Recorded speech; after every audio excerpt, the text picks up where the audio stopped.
आज सुने दासा माता की व्रत गाथा का 8वीं कथा।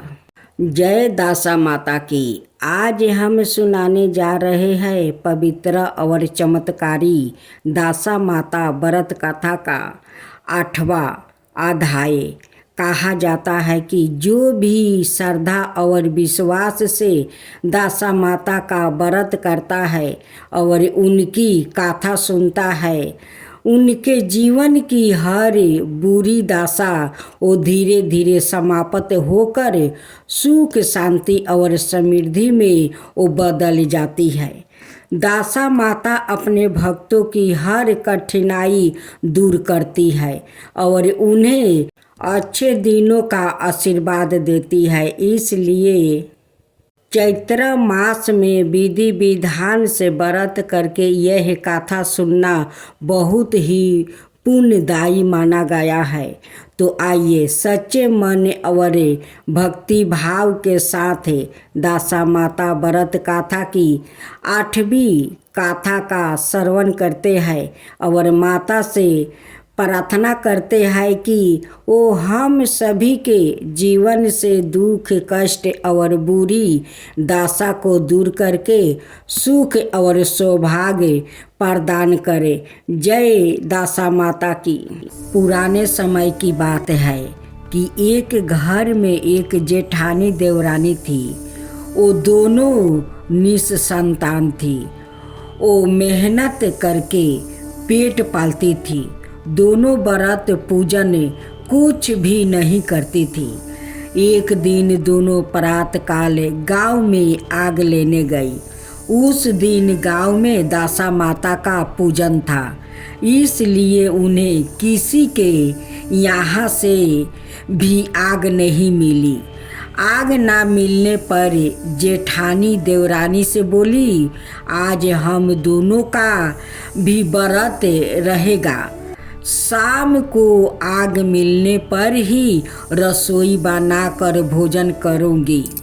शाम हो जाने पर जेठानी अपनी पड़ोसिन के यहाँ से आग लेने गई। पड़ोसिन ने उसे आदरपूर्वक बैठाई। जेठानी ने पड़ोसिन से पूछा, दासा माता का पूजन करने से क्या होता है? पड़ोसिन ने बताया कि जिस बात की इच्छा करके डोरा लिया जाता है वह इच्छा पूर्ण हो जाती है। जेठानी यह सुनकर पड़ोसिन से बोली, अगली बार जब डोरा लेने हो तो मुझे भी बताना, मैं भी डोरा लूँगी। जेठानी जैसे ही आग लेकर घर से वो बाहर आई तो उसे गाय चरा कर आती दिखाई दी। ग्वाला पीछे आ रहा था। उसके कंधे पर एक बछड़ा था और एक गाय बछड़े को चाटते हुए चल रही थी। पड़ोसिन ने ग्वाले से पूछी, तुम्हारी गाय के पैर परेशान हुआ है क्या? ग्वाले ने बताया कि हाँ। पड़ोसिन ने फिर पूछा, गाय ने बछड़ा दिया है या बछड़ी? ग्वाला बोला, बछड़ा है। यह जानकर जेठानी से पड़ोसिन ने कहा कि घर जाकर दासा माता का डोरा ले लो। 9 दिन तक व्रत राख कर कथा सुनना और 10वें दिन सिर सहित स्नान करके वो पूजन करना। दासा माता चाहेगी तो 10 दिन के वो भीतर ही तुम्हारी मनोकामना वो पूर्ण हो जाएगी। जेठानी ने घर जाकर सारी बातें देवरानी को बताई। दोनों ने दासा माता से वो मनौती मांगी कि यदि हम दोनों की संतान होगी तो हम सुहागिनों को न्योता देंगे। दोनों ने दासा माता का डोरा लिया। दासा माता की कृपा से डोरे की पूजा से पहले ही दोनों देवरानी जेठानी गर्भवती हो गई। 9 महीने 9 दिन के बाद दोनों ने यहाँ 2 लड़कों ने जन्म लिया। बालक के नामकरण और संस्कार के बाद देवरानी ने जेठानी से कहा, हमने जो सुहागिनों को निमंत्रण की मनौती मांगी थी उसे अब पूरा करना चाहिए। जेठानी ने कहा कि अभी ऐसी क्या जल्दी है, जब लड़कों का अन्नप्राशन संस्कार होगा तब सुहागिनों को न्योता देंगे। जब लड़कों का अन्नप्राशन संस्कार हुआ तब देवरानी ने जेठानी से सुहागिनों को न्योतने की वो बात कही, परंतु जेठानी ने बात को टाल दिया और कहा कि लड़कों के मुंडन पर सुहागिनों को न्योता देंगे। होते होते कुछ समय बाद लड़कों का मुंडन भी हो गया। देवरानी ने जेठानी को सुहागिनों को निमंत्रण की बात कही। जेठानी बोली, लड़कों की सगाई के समय ही सुहागिन न्योता जाएगी। लड़के बड़े हो गए, उनकी सगाई भी हो गई, परंतु जेठानी ने अब की बार भी सुहागिन नहीं न्योता।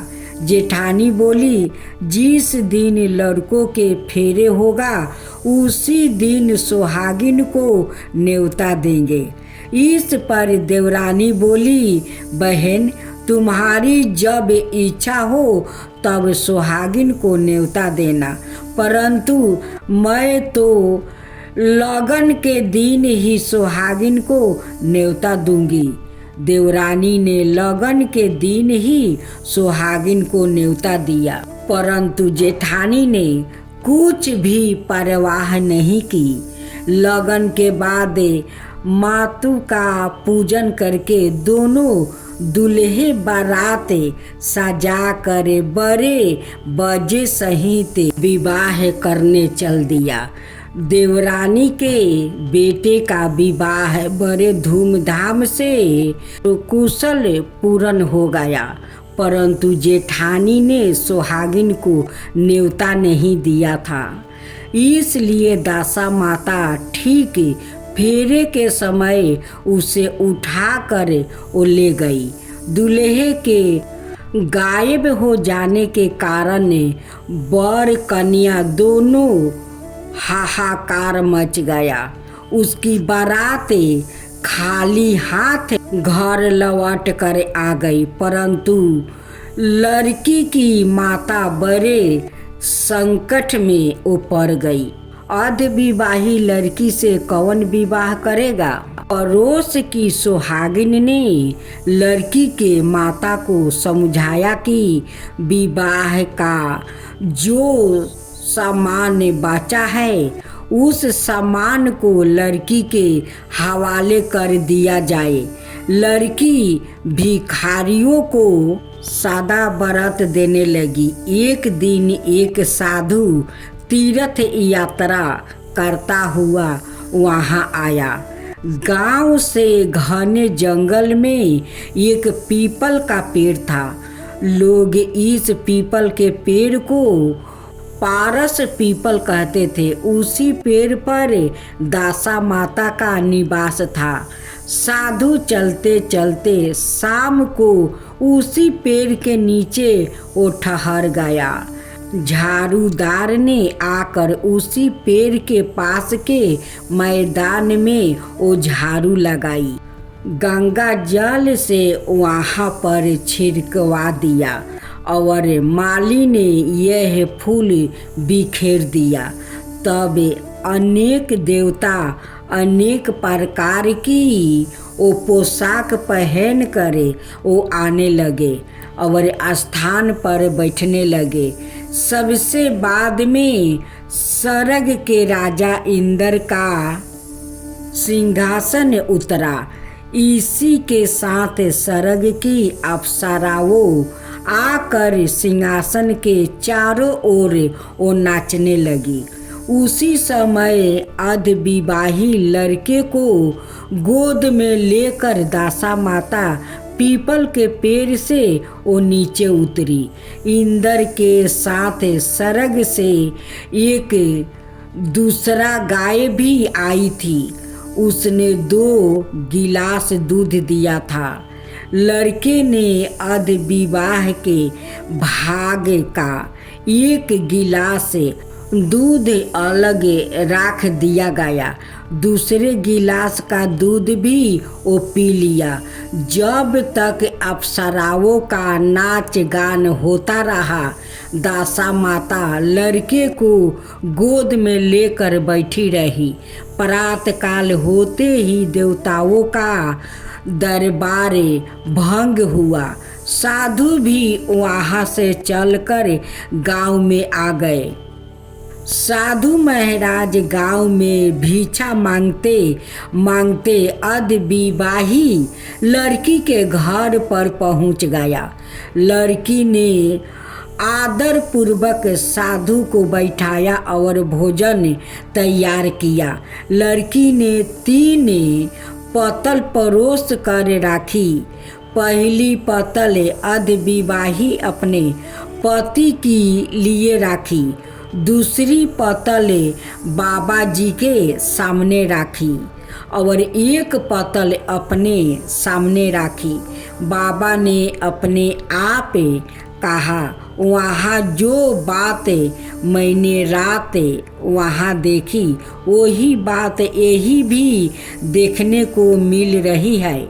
लड़की ने पूछा, क्या बात है बाबा जी? साधु बाबा ने बात टालते हुए कहा, हम बैरागी लोग ऐसी अनेक बातें करते रहते हैं। तुम्हें ऐसी बातों से क्या मतलब? तुम तो भोजन करो और भगवान का भोजन कराओ। लड़की ने हड पकड़ ली। उसने कहा, जब तक आप अपनी कही बात का खुलासा नहीं करेंगे मैं भोजन नहीं करूंगी। इस पर भी साधु बाबा चुप रहे। तब लड़की बोली कि आप साधु हैं और मैं सती हूँ।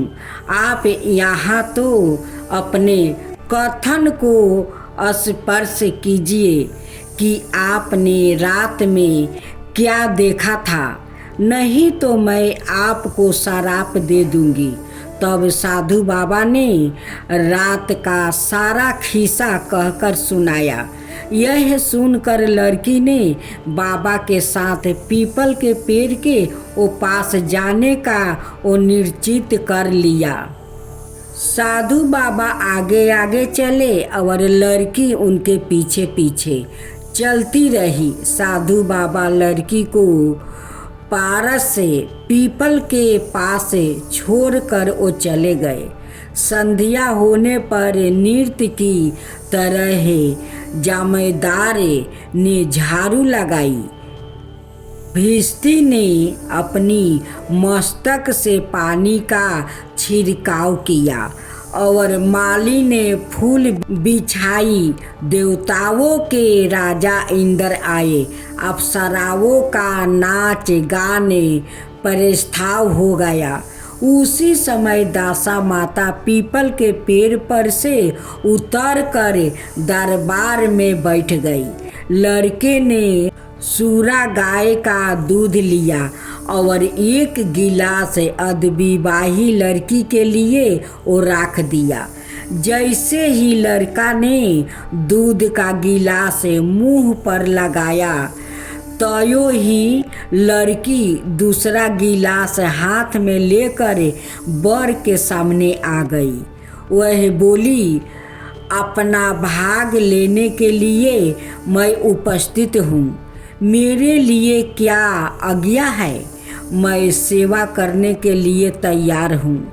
तब लड़का बोला, मैं इस तरह से तुमसे नहीं मिल सकता। मैं दासा माता की सेवा मैं कर रहा हूँ।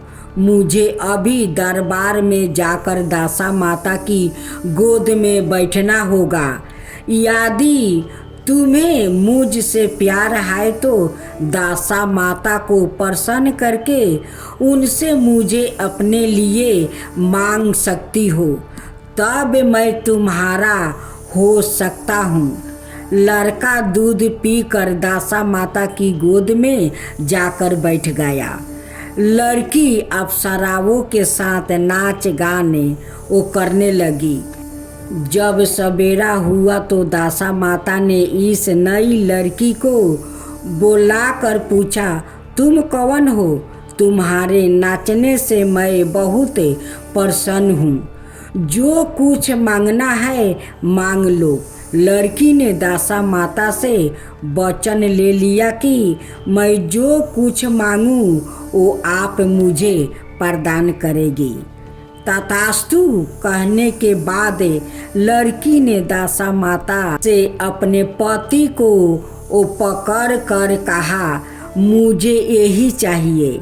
दासा माता ने कहा, तूने मांगा तो बहुत, परंतु मैं वचन दे चुकी हूँ, इसी कारण मैं तेरे पति को तुझे वापस देती हूँ। राजा इंद्र ने पूछा कि भगवती यह सब क्या राजा है? मैं इस राजा को जानना चाहता हूँ। तब दासा माता ने बताया कि यह लड़का मेरे वरदान से ही प्राप्ति हुआ था और इसकी माता ने मनौती मांगी थी कि लड़का पैदा होने पर वो सुहागिनों को न्योता देगी, परंतु उसने अभी तक अपना वचन वो पूरा नहीं किया। इस कारण मैं इस लड़के को विवाह मंडप से उठा लाई थी। यह लड़की इसकी अर्धविवाही पत्नी है और पतिव्रता है। पतिव्रता होने के कारण यह देव समाज में पहुंचाकर मुझसे अपना पति मांग रही है। दासा माता के ऐसे वचन सुनकर इंद्र सहित सब देवताओं ने वर वधू के ऊपर पुष्पा की वर्षा की। तब तक साधु बाबा भी वहाँ पर आ गए। साधु बाबा दूल्हा और दुल्हन को साथ लेकर गांव की ओर चल पड़े। जब यह तीनों गांव के समीप पहुँचे तो गांव वालों ने दूल्हा दुल्हन को देखकर लड़की के पिता के सूचना दी कि तुम्हारी पुत्री और दूल्हे के साथ आ रही है।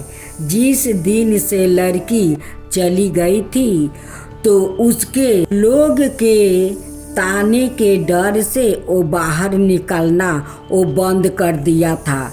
गांव वालों की यह भी बात सुनकर उसने घर के केवाड़ वो बंद कर लिया।